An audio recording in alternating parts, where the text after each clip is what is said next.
The Apostle Paul, to me, is very meaningful. He wrote about a third of the New Testament and all, and he's just a tremendous conversion that we read about there of his, and then the impact he had on so many others. Made when he met the resurrected Christ on the road to Damascus, it made it so real that while he didn't believe at all, he suddenly became the #1 proponent.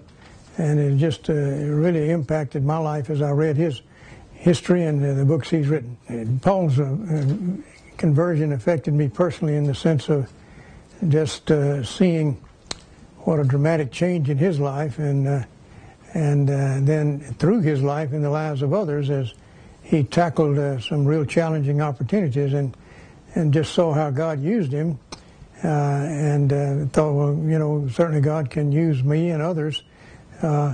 Maybe not to the degree he used Paul, but certainly Paul's a great example of what will happen if we step out in faith, trusting God. My goal in discipling Karim weekly has been just to see him grow and then see how God was using him and all the potential that we've got there with his background and all, and then his conversion and his heart for others. And it's been a privilege to just be meeting with him and seeing him grow. One of the most significant events in the history of the world is the conversion of the Apostle Paul on the road to Damascus, the city where I was born. My conversion was on the road from Damascus, and I only share the city with the Apostle. My story is a lot more humble. I was born in Damascus in 1965, grew up a Muslim, trying to understand how I can make it to heaven. And the Islam I grew up in explained it to me as such as you do as good as you can, and if the good outweighs the bad when you die, you go to heaven. I had to wrestle with this salvation issue, and my father explained to me that salvation is not guaranteed. You can earn it, but it's not guaranteed. I said, why is it guaranteed to my Christian friends? And he didn't have an answer. I got an opportunity to come to the United States, and Dad supported me. And when I first got to the United States, I met a lot of nice Christians, and they would explain to me things about Christianity that didn't really make a whole lot of sense at the time. And then they would ask me where I was from, and I would say Damascus, and they would say, oh, like the road to Damascus. And I would look at him and I would say, yes, we have roads in Damascus. No, it's in the Bible. In 1990, we moved to Birmingham, and I got a job as a photographer with the Birmingham Post-Herald. In 92, I was photographing a fire at the Presbyterian Church on Highland Avenue. And I felt a headache in my head that within seconds advanced to the feeling that my head was going to blow up, burst. And I had to shut my eyes because they felt like they were going to pop out. And I started screaming, and I fell on the ground, and there was a paramedic next to me. And the fact that the aneurysm happened next to a paramedic was pretty amazing. They work on me, and they take me to the hospital, and they do a CAT scan, and there was a bleed the size of an apple in the middle of my brain. In the brain? And they told my wife that chances of surviving a ruptured aneurysm in the lower middle brain is close to 2%. Little by little, the blood disappeared on its own. After 3 weeks, I woke up from a coma. And I have a choppy memory of about a month or so when I was awake. I survived what kills most people, and my neurologist at the time, Dr. Randolph George with Montclair, he held me by the shoulder with one hand and said, Karim, you got to find out why you survived. I said, okay, I will. He holds me by both hands and he shakes me.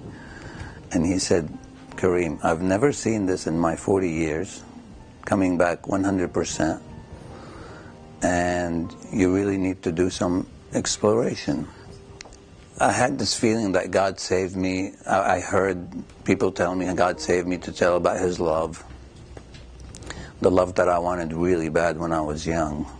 I survived the aneurysm and started talking to preachers and theologians, and one of them told me to read the Gospel of John. I read the Gospel of John, and I got to John 14:6. I am the way, the truth, and the life. No one comes to the Father except through me.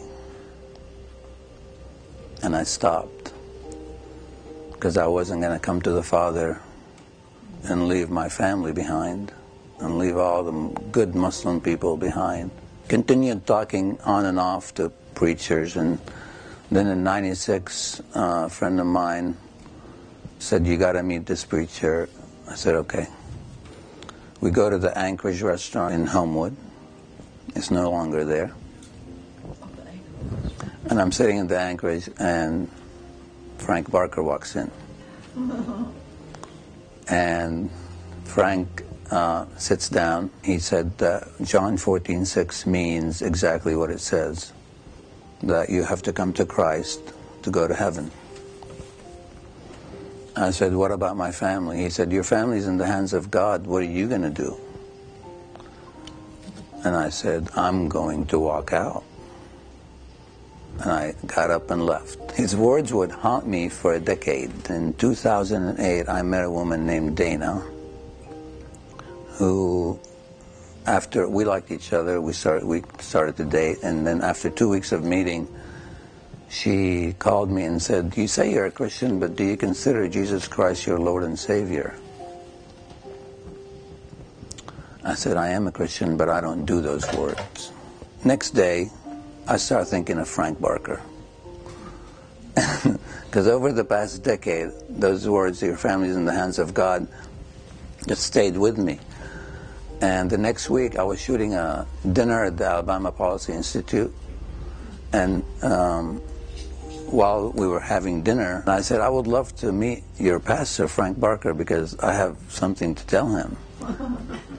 She said, "Well, you can turn around and touch him. He's sitting right behind you."